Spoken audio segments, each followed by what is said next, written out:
Welcome to the BS Report, taping this on a Friday morning. Just did Colin Cowherd's show. He's in LA all week, and we decided, let's run it back and do a podcast. How are you?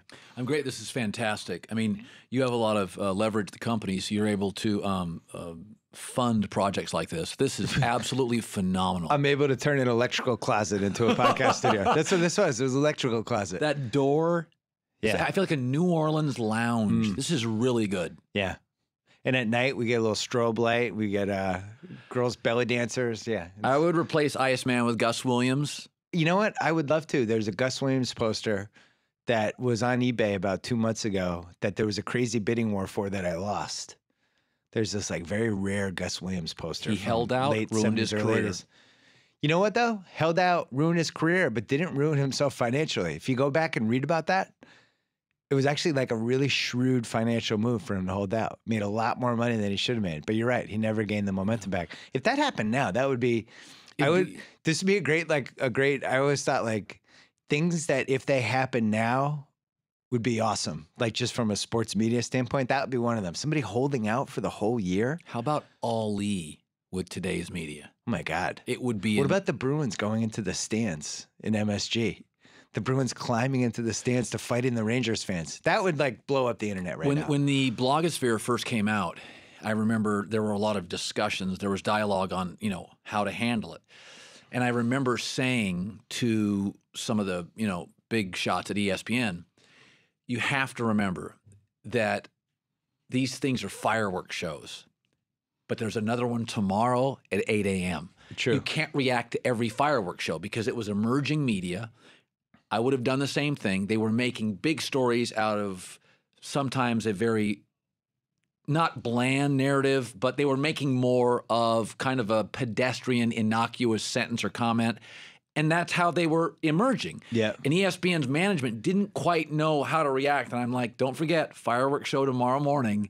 Just let it breathe, and generally the controversy dies down. Now, I don't think the blogosphere is as angry. I think they have more perspective. There's still too many shots taken, but I think by and large they've come down. Yeah, I would agree with that. I mean, you're always going to be able to get traffic by going at somebody. Rip you, me, you get how many hits you get the car crash traffic. Yeah. And I think there's been a better blend. I'm happiest with, I think there's been some young voices that have come up. Absolutely. I don't know if that would have been the case in the mid-2000s, but now you're seeing younger people. And, do you worry about Twitter at all and its effect on sports writing heading down the road? Because I just think of myself now in this day and age, if you put 24-year-old me now, and I could get immediate feedback for my jokes and my thoughts and my ideas, would I have spent as much time writing columns? I don't know. Like, would you have spent as much time figuring out a radio show if you could have just had an audience immediately? Okay, it was very interesting. You said you were talking about the artist. Yes. Would I paint the same picture? No, but the audience doesn't want the same picture. True. So as an artist, you would probably not have the volume of your work, but you would be still writing quality work. I just literally finished the chapter of my book on this, that I think the good old days are overrated, that NPR is the most listened to radio network. Smart, witty. We're not a nation of nitwits. We've simply shifted our consumption. We're not dumber. IQ nationally is up 4%. SAT scores never been higher. All these technology companies are not coming from me. They're coming from 28-year-olds. Our consumption has changed. The witty still survive and flourish. You would have changed as an artist your canvas, but it would have still been an excellent picture. Well, my whole thing is like, I don't know if I have the motor to write 3 times a week giant columns like I did in 2001 or 2002, but, at the time, that was the only way I had, that was the only form I had. So I poured everything into those 2 or 3 columns per week. Now I have all these different forums, and I think I probably have too many, because I have the NBA show, I have this podcast, I have Twitter, I have my column. You and Levitard. The blog post. Yeah, I mean, this is the first time I've ever genuinely feel like, man, I might be overextended. I never wanted the column to be one of the things I was doing, and this is the first time I feel like, crap, that kind of inadvertently happened. It's very difficult. When You were overextended when you were doing Sports Nation, your radio show. Yeah, at the same but time. I think you're more intellectually overextended, which is more exhausting. Yeah, but you know what I mean, though. Like I do. You have to come up with angles every day. You're coming up with 4 hours of angles on your show, but then all of a sudden on Sports Nation, now you get another hour of angles, and I don't know. It's I tend 5 not to, days a week. You wear down. It is. I'm not necessarily always a complimentary act. I'm a solo act, so you have to create a lot of a lot of topics, and it can be daunting. I mean, there's times that Thursday night I'm driving home and I'm shot. I'm a shot fighter. I got nothing left, and you have to just go to bed early. And so, I mean, there's no, here's the thing. It's a good problem to have. Bill Simmons is doing too much. You came from a non-traditional background. Yeah. So you have a sensibility, which is you've got that chip on your shoulder. Oh, I think that's incredibly valuable. Is that traditional anything is accustomed to an entrance? You're non-traditional. Yeah, so that makes sense. You have a sensibility, the Bill Simmons sensibility, despite oncoming or current wealth, you will always have it. It's in you. It's innate. So your non-traditional background is what fuels you. It's what Michael Jordan. It's like, dude, you got 5 rings. He was still angry at his high school coach. It never changed. Thank you for comparing me to Michael Jordan. There you go. That was You a compared highlight me to of my Mel day. on my radio show. Yeah. So your non-traditional background, it will ultimately be the driving force in your career. And my prediction with you is you will scale back, but your quality will never be reduced. It'll never be sacrificed. You know, it's interesting though. This is the first experience I've had. I've always had the luxury of anything I want to write about, I can put some thought into. I don't have to have the pressure of, like, if I had a daily show, to just be like, oh man, we talked about this yesterday, but we got to do it again today.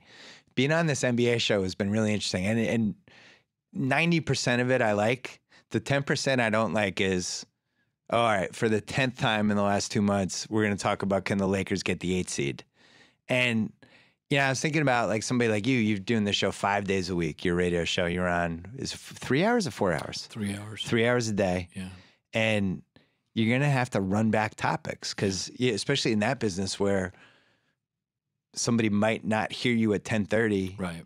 And then not even know if you talked about Kobe. Like, do you ever feel like, man, I can't believe I got to talk about this again? The guys that I work with are really good, and we create what we call a tree. So, big Laker game.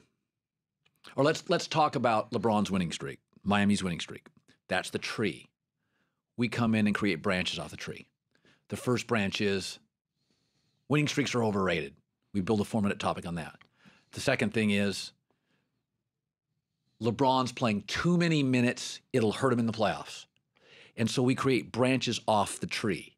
And that's kind of my theory of radio is that because one of the things you know in this business, you got to play the hits. The Weather Channel, when a big storm hits, doesn't go, hey, let's go sunshine in San Diego. That's not the way the business works. You stay on it for 7 days. Fox doesn't go to local Senate races. They stay on Obama, Romney. We get punished for staying on Favre retiring. What you have to do is use the topic and create branches off the topic. So that's what we do. Like today with Mello, I had, Mello is Moses, Mello Durant. And so you create, now it may sound similar, but in essence, you are giving the audience more. You're giving them a little treat at the end. So it's a very good question. We deal with it every day.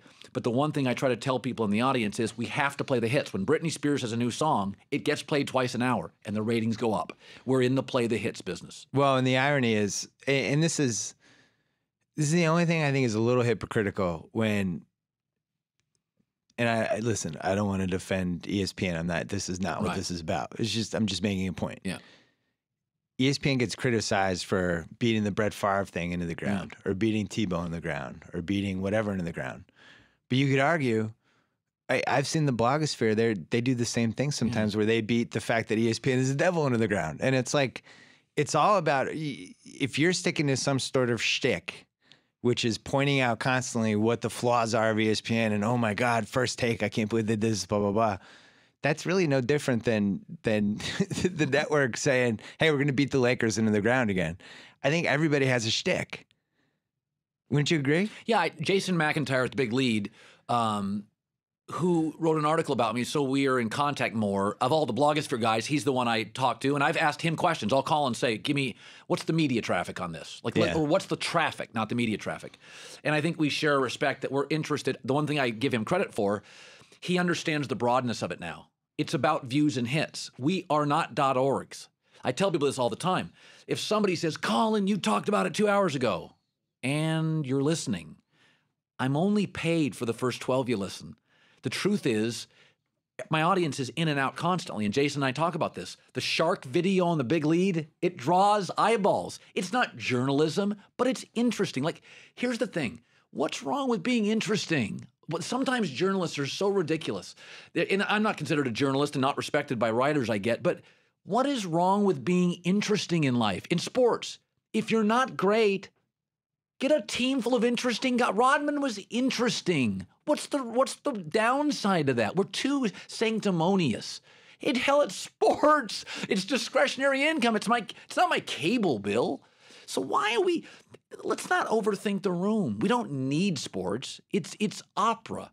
And I would say everybody pays the bills. Like, the best media critic right now is Richard Deitch. But he also works for a site that runs a swimsuit issue every year that generates 80% of the income for that magazine. And you can't have it both ways. You say, well, ESPN's exploiting this, ESPN's exploiting that. Well, what's your swimsuit issue doing? So that's the thing. It's like, I think everybody who's involved in the media to some degree is relying on some sort of a shtick. Listen, just remember that when you're criticizing someone else's shtick. Right. Olbermann was the liberal lightning rod in the country. He went to Current TV. I mean, it might as well have been a broom closet. There's only two teams in politics, liberals, Democrats. You and I deal with thousands. Yeah. So their business is easier. You're either on that team, the blue team or the red team. So Olbermann was the lightning rod for the liberals. Goes to Current TV, disappears. What am I saying? We're all beans. You want to be at Starbucks. It just has more consumers than Caribou coffee. So you can say, I'm an independent thinker. Good luck at Current TV. I left blankety blank network. Bye-bye. Try to reinvent yourself, Glenn Beck. I can't find you. We're all beholden to the store which broadcasts us. We're all beholden to that. So get over this, I'm an independent. No, you're not. None of us are independents here. None of us are Ross Perot. You got to sort of be at a store that people go into. So one of the things I kind of not blanch at, but is this sort of like, hey, I don't need the corporate dollar. We all do. Or you become Keith Olbermann. By the way, Olbermann, I'm sure, will come back sometime, and he'll go to a store that's on the corner. It's just like real estate. Location's everything. Olbermann might come back. To where? To ESPN. Well, there's been discussions of that. Then yeah, I mean, that would be pretty interesting. Do you feel like you're talking for 3 hours a day, and we're in a culture right now where if you mess up, if you say something the wrong way, it's a YouTube clip immediately. Yeah. You get excoriated in various blogs. Like, do you ever feel like one of the things I admire about you is you'll always dance near the line. Yeah. And I think we do that. I'm able to do this on the podcast, but I also know on the podcast that if we ever cross the line or I say something, especially about ESPN, that I shouldn't say or might cause some waves, maybe we'll edit that out afterwards. Like, maybe we should massage that a little bit or whatever. You don't have that luxury on live radio. No. Do you worry about that line? I don't worry about it. I'm cognizant of it. I'm aware that my career is a sentence away from ending. I've invested largely everything I've ever made. I am a guy that has protected myself and my family. So I'm aware of it. I think what happens, and this may seem unfair, Jon Stewart once said this, is that there's just enough truth in the liberal media bias thing that conservatives can hold on to it. There's just enough truth to it. There is a sense, I think, in political media that liberals do get a break over conservatives. And I voted for Obama, but my dad was a fiscal conservative and I am. So I'm kind of moderate, leaning socially left and fiscally right. That if you take the side of compassion and empathy, generally you can toe the line a little, you can push the envelope more. If a conservative politician says something and a liberal person says the same thing and they're both uncomfortable, the liberal gets a little bit of a pass. Because socially, it has been it's not anti this marriage, not anti this. It tends to be a little more accepting and tolerant. Mm-hmm. And I think where I've grown, and I give all my critics credit for this, is that I listen to their criticism. and I was aware of it. And I think too many people in broadcasting, what do they know? Well, some of their criticism was fair and reasonable. Some wasn't, some stuff taken out of context. But I think if anything, I've tried to be more empathetic and understanding that I am covering people that come from imperfect backgrounds and imperfect lives. Mine certainly qualifies as that. And I had comparatively a very good childhood. But I've tried to be more empathetic. And I think what that means, coming full circle, it'll give me a little more cushion on a bad day. If you do quality work over time, Bill, and you're seen as someone with perspective, you'll get a pass on the bad day. Like the liberal politician or the liberal politician get a little bit of a pass because they're viewed as more tolerant. You know what I'm saying? Yeah. Well, I was saying the thing I admire about your show is you're always taking angles on stuff. And whether I agree with those angles or I don't agree, if I'm in the car and you have some crazy whatever, at least I'll think like, that was interesting. And I think when you're in the sports media, that's the single best quality you can have right now is I mean, there's a bunch of things you can do. You can write a really good, serious, long features, like something like what Ray Thompson did about Michael Jordan, which I thought was great. Fantastic piece. You can be just really consistently funny or you can do those two things, but then also occasionally, if you can consistently come up with angles and make people think, oh, that's interesting. I didn't think of that. Or, I don't agree with that. I think he sounded like a blowhard, but I'm also thinking about it. The one thing that I don't think you do is say stuff just to say stuff. Won't. I've argued with producers. It's a producer's job. When me and Michelle did our show, I always told all the producers on Sports Nation, I'm not taking the angle you want me to. Here's what I think. You figure out somebody in the company that disagrees with me. I'm not making stuff up for you. So the pressure's on you, the producer. I'll tell you what I think. It's my radio show. Listen, now you find somebody in the company that disagrees, bring them on, I'll argue. My job is not to fit into your argument. Your job is to find somebody that disagrees with my argument. And then I have told every producer, my radio show's my job. Find Stephen A. Smith disagrees, bring him on my show. But I'm not going to tweak it so it's a better segment. It's not my act. I'm not into it. If I get fired, I would always hold my head high. I say what I believe what I say, often wrong, I mean, I butchered the bracket, the NCAA. I went non-chalk this year. I had a theory, totally blew up. I was wrong. It was a chalk. My theory was I watched 3 basketball games this year. I saw the result. TCU beat Kansas, Georgetown lost to South Florida, and Penn State beat, I think, Michigan. And on those 3 games, I said, okay, TCU is the worst program in the country. If they can beat Kansas, it's not a chalk year. I based it on those 3 games. I was completely wrong, and it was proven in the bracket. They made us tape these things for the NBA show about the brackets, like tips for the bracket.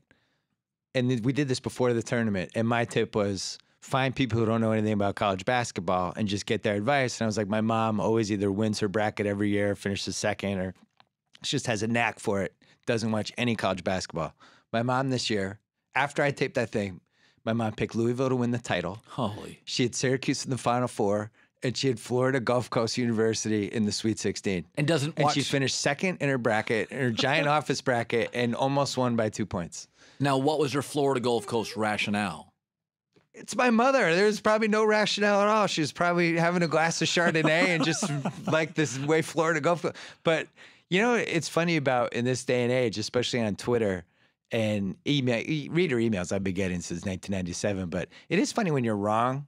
People get such sheer delight out of, hey, what happened? I thought you said the Lakers were making the playoffs. And it's like, I say a lot of stuff. My goal is to bat, what, 70%, 75%? You're a conveyor belt of opinions. Yeah. Some of the things come off the conveyor belt. They're broken. It's not like every car that Ford puts out is perfect. It's like, it's got like Brian Bosworth's story. Remember his story when he worked in the summer?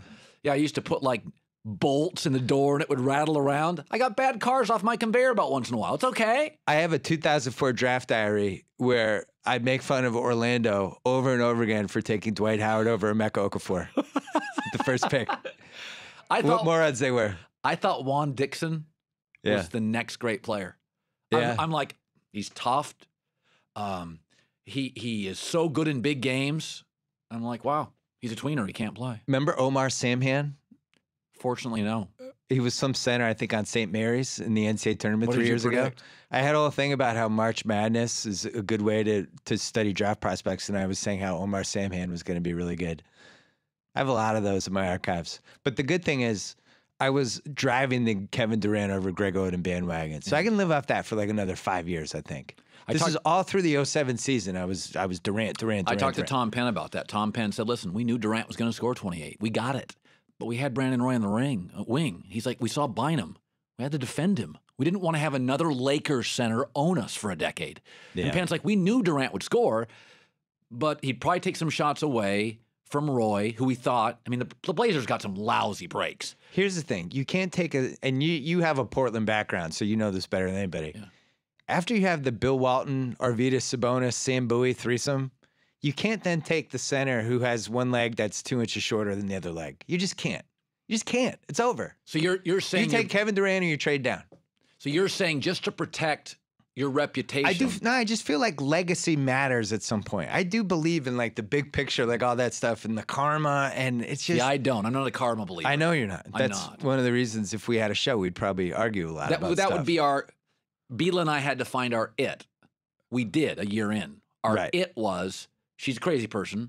Yeah. And I am. And she likes wrestling. And you think wrestling fans are booger eaters? I just don't get it. I really don't. And it's so sad to me because you're so smart and you have such a full life. In my defense, my son Ben, who's 5, eats his boogers but doesn't watch wrestling. So I think you can be a booger eater, not like wrestling. Listen, here's the thing. It's sad. I've known media members who I respect and they watch wrestling. I just don't get it. I love it. Beadle was front row. Oh God, she's absurd. Front row. Going nuts. I was waiting for her to get thrown through the Spanish announcer's table. Like, you know it's not real, of course. What? It's like, when did you discover? Like, there was a point you thought it was real. All right, I'll tell you when I found out. My stepdad, the great Don Corbo, took me to MSG, Pedro Morales versus Greg the Hammer Valentine. We were in like the 6th row, and he took me specifically to prove to me that wrestling was fake. This is Boston Garden. He took me to MSG, and one of them threw a punch at the other one, and missed by a foot, and the guy flew backwards and landed. So he only took you there for... It was one of the reasons. Okay. But I still wasn't totally sold. I was like, maybe they were faking. There's another time I saw Big John Studd wrestle Bob Backlund in New York, and then the same match in Boston, and they ended the exact same way. And I was like, boy, that's fishy. What a weird coincidence. But you know when I found out for sure it was definitely fake, though? The Iron Sheik and Hacksaw Jim Duggan were feuding. Iron Sheik was from Iran. Hacksaw Jim Duggan was defending America. They were arrested together in the same car for marijuana possession. They were traveling together. And it was this news story. It was like, those guys are feuding. Why are they together? And then I was like, I can't fight it anymore. You? I was probably like 16. Okay. So up until then. Kind of secretly was hoping most of it was real. See, so here's the difference between you and I. I have discovered the it. Yeah. You have a little more of an escapist gene. You do like goblins. Well, this is why you don't like fiction. You don't like fiction shows. Don't like you don't fiction. like Mad Men. You don't like any of this stuff. Yeah. Not interested. Yeah. I want real life You're stuff. a realism guy. Not that I'm a realism guy, but my childhood, my psychology, I don't have time to waste. How many hours do you spend preparing for the radio show, which comes on at 10 o'clock? If depending on what coast you live on, I would say I get in 2.5 hours before the show, and 2 hours is hardcore. We have a system, our team, Vince Cates is my lead producer. We have a real system where I sit at a mic and I just talk and I bark and they get me stuff and we just fill stuff in, and we have, we have rants and ideas, and they've really learned. We do the tree and we've the branches, and we've figured it out. It's really, people come in and watch it and they're like, wow. Like management comes in. And they like, like management will come in a couple times a year to watch it and have young people watch how we do it. It's just, it works for me. It doesn't. So you're like a jukebox, and they're like, Colin A7, Colin B16. Yes. Colin C2. Yeah. Do your rant on this. Do your hit on this. It's unglamorous. Yeah. Like I have a friend back home. Oh, I want to come bring my kids to watch your show. I'm like, do they enjoy masonry? It's not. That's what it is. It's welding. It's not an attractive.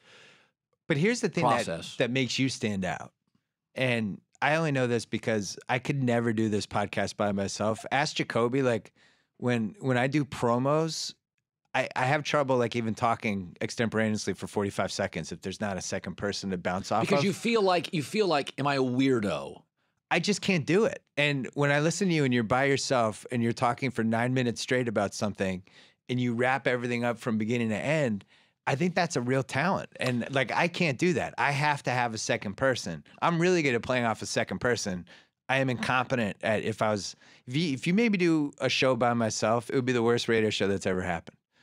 I wouldn't be able to do it. Yeah, but did you grow up with brothers and sisters? No, I didn't. The weird thing is I'm an only child, but here's the thing. You're the only person I've ever heard really do it. I mean, even when Jim Rome was doing it by himself, he was taking callers all the time. Yeah.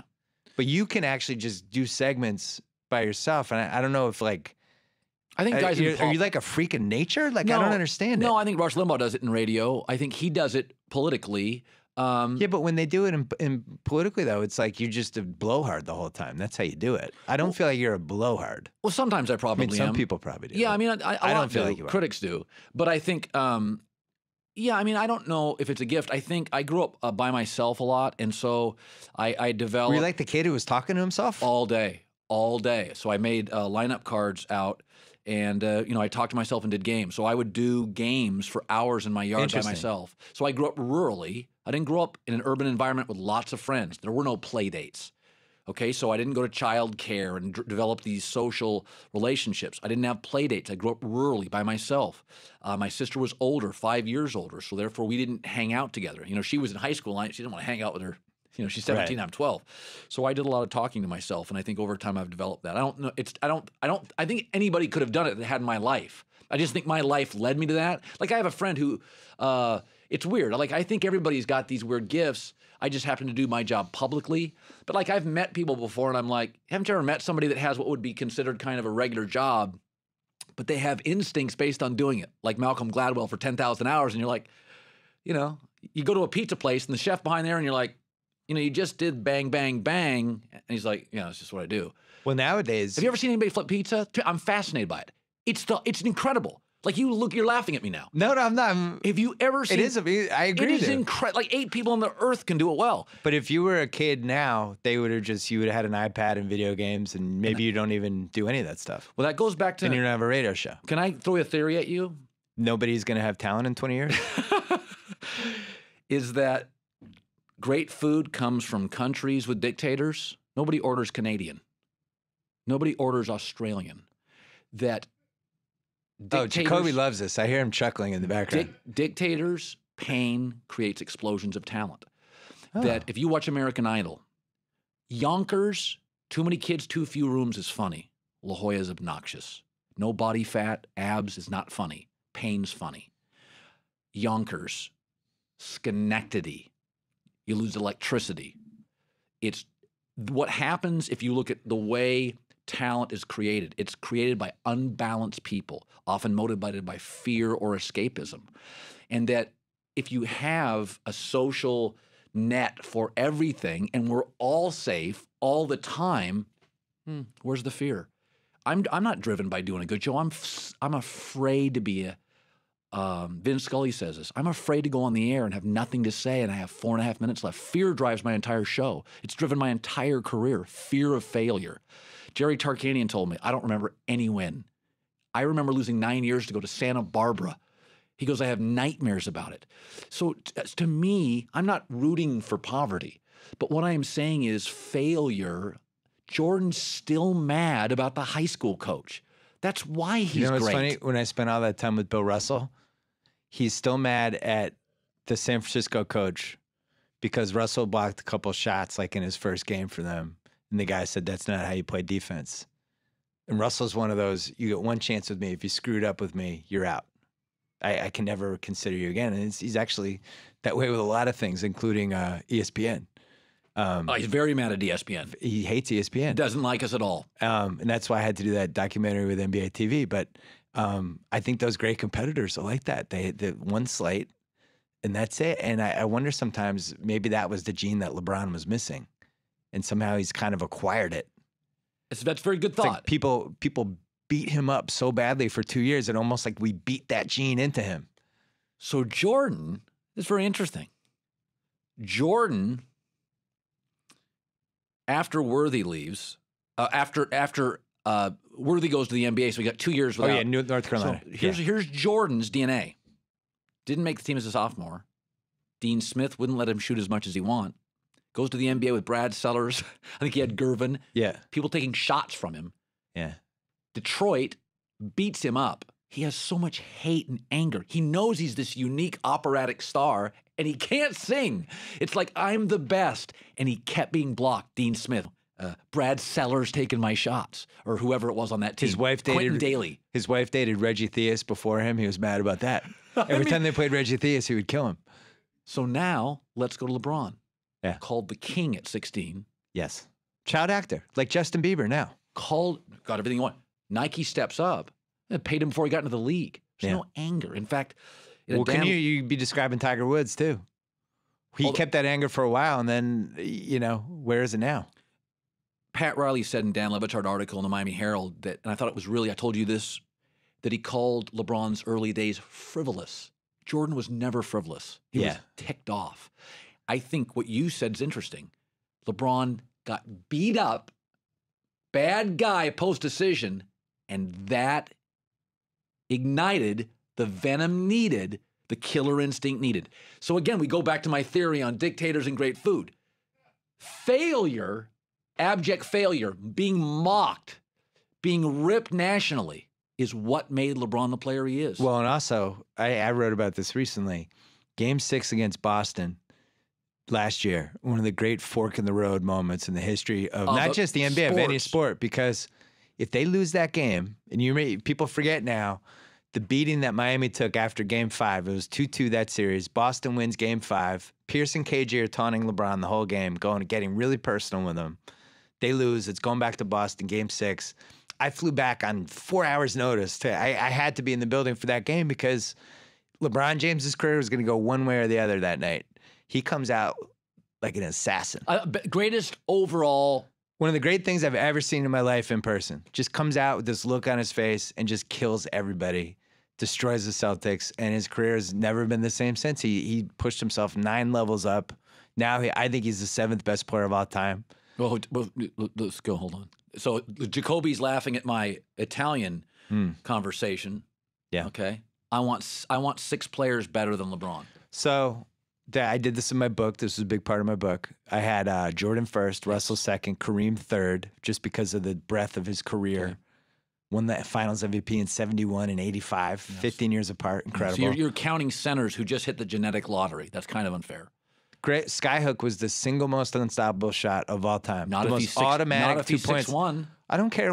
It's not his fault. He was 7'4". He used his gifts. He hit the genetic lottery. He was the third best basketball player of all time. Okay. We don't. Then Magic Bird, in that order, because Magic had 3 more years basically. Wilt 6. Oh, come on. He did. You think LeBron was flaky? Wilt was flaky. I'm not happy with the Wilt ranking, but it is what it is. He scored 100 points in a game and had 55 rebounds in a game. He averaged 50 points a game for a year.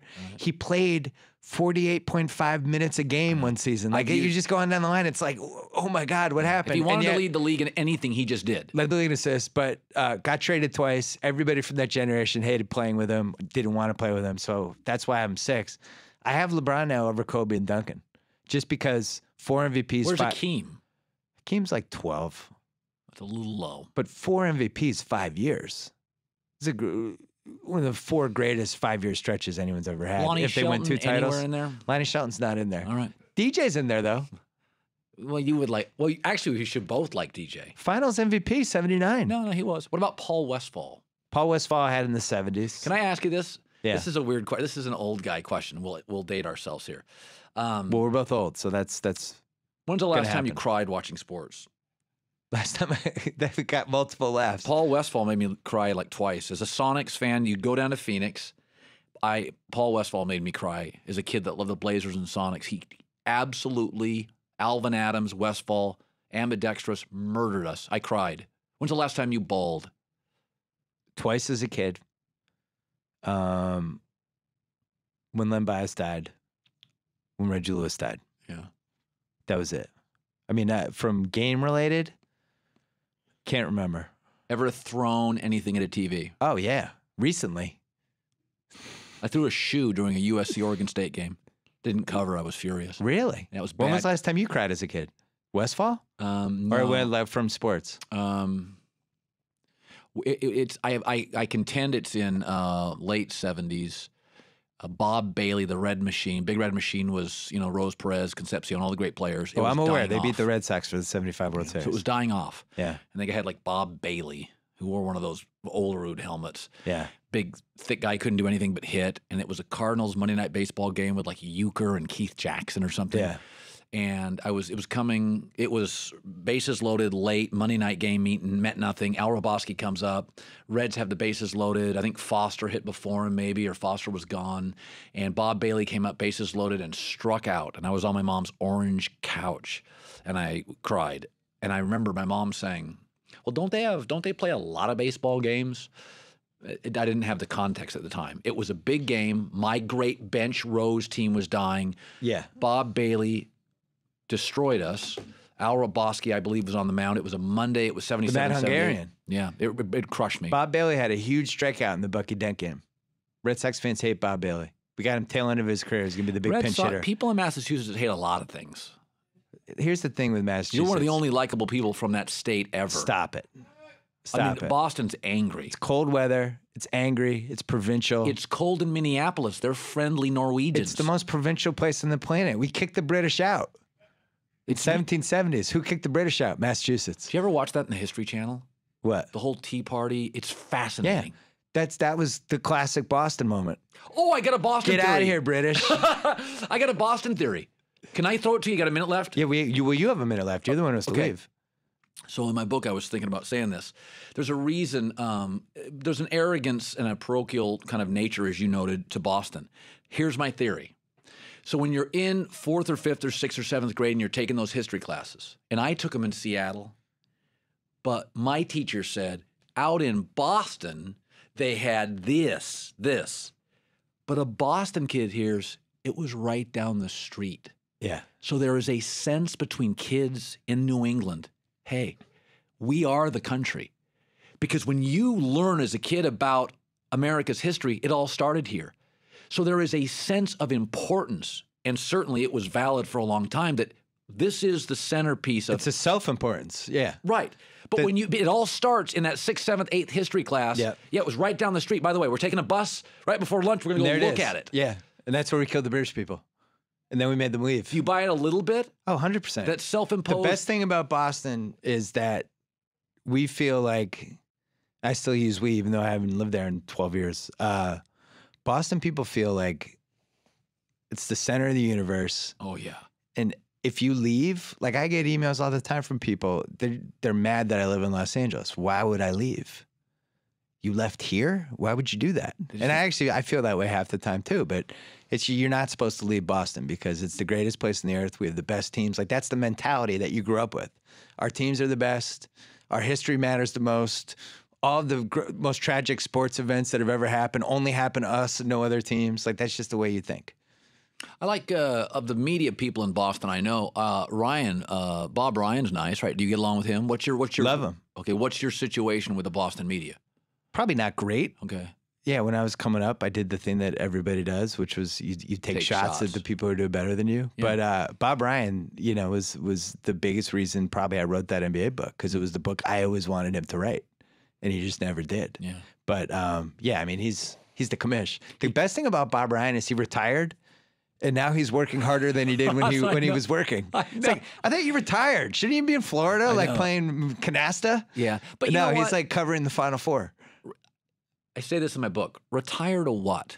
I don't work at a lug nut factory. Yeah. Retire to what? Retired from talking about sports? Hey, I'm going to go golf. All right.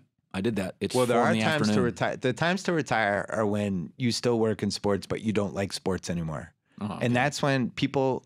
My feeling is the readers and the viewers can sense that. And there are people out there that we won't mention, but if you don't like sports, we can tell.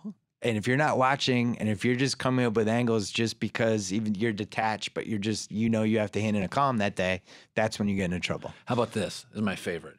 When people say, oh my God, I wanted to retire. I want to travel the world. My wife always says this. Okay, you were 54, now you're 57. You got 20 more years. Like, can't you travel while you work? Like, I'm not anti-travel, but you hear that. Okay, I want to travel the world. Okay, I go to the Galapagos Islands. I see the devil cat. I see the flying eel. I go to the Galapagos Islands. I see all the crazy stuff. You know, the shark with 4 eyes. Wow. 4 days later, I'm home. Like this idea that I'm just going to go, like, I'm going to be like, I'm going to travel every day.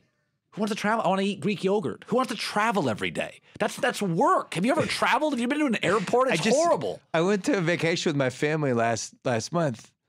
Yeah, it's work. And then we were in Mexico, and then the last day, my son and my wife got Montezuma's Revenge, and then the next day, and it's like, I got home, I needed a vacation from the vacation.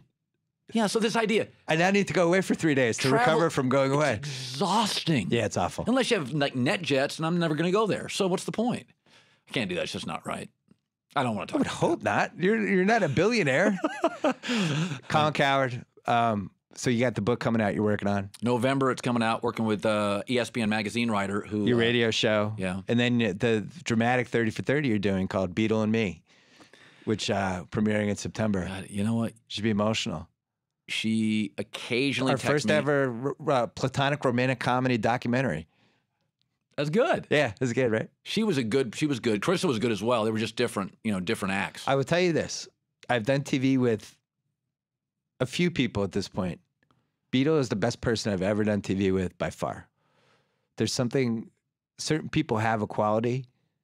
The camera goes on and it's like an on-off switch. And she has that. And it's amazing. And it's something that I don't have because I'm a writer. And I just think it's a very rare talent. You have attractive eyes. Thank you. I can't describe it. And almost a European skin. You know what I'm talking about, though, right? I do. Can I tell you the story? Somebody can be in a Beadle? salty mood, and that camera goes on, and all of a sudden it's like, hey, it's like, whoa, what just happened? I interviewed 7 people, and she came in, and 20 seconds in, I covered. We were wearing mics. We were doing, what do you call those, run-throughs, or And I'd never met Beadle, and she came in, and she did it, and I covered my mic. 20 seconds, and I'm like, you got the job. Let's just play to the cameras. You're gonna get the job. Instantly. Yeah. Like her talent was so clear that it was 20 seconds in, I'm like, boom, it's your job. And by the way, the other people were really good. It wasn't like they were stiffs. Right. Like she beat out really good people. Instantaneous. And her best quality is that she was not intimidated by ESPN. Like her thing was, there was this sort of like, you are so lucky to have me. Right. Everybody else was like, oh my God, it's ESPN. Oh my God. She walked in, she's like, yeah, big deal. You guys are going to be better with me. And I was like, that's exactly what Jamie Horowitz and I and Kevin Wiles were looking for in Jacoby. Like there was like something like she was not intimidated by the room. And she was great. She punched back. Somebody, they had to be able to take a punch. You're talking about the polarizing, controversial wonderkin, Jamie Horowitz? It's incredible, really. He's literally developed a new role in American media. He's got nouns in front of his name now. Literally, there's never been a controversial producer. And Mark Burnett, maybe, for like an hour. But like Jamie's created a new industry. Not since Vince McMahon has somebody been able to create a character around being a suit like this. It's very exciting. It's fascinating. I love his career. Yeah, I wouldn't want it, but I've been fascinated. We called him the Suit for years and years, and now it's like he should just change his name to the Suit. It should be his nickname, his full-time professional nickname. We love you, Jamie. We love you. Colin Cowherd, good luck with everything. Thanks for coming in. See you soon. Thanks, Bill. Subscribe. You won't regret it. Actually, maybe you will. Then you'll unsubscribe. No biggie. Click subscribe. You look hot today.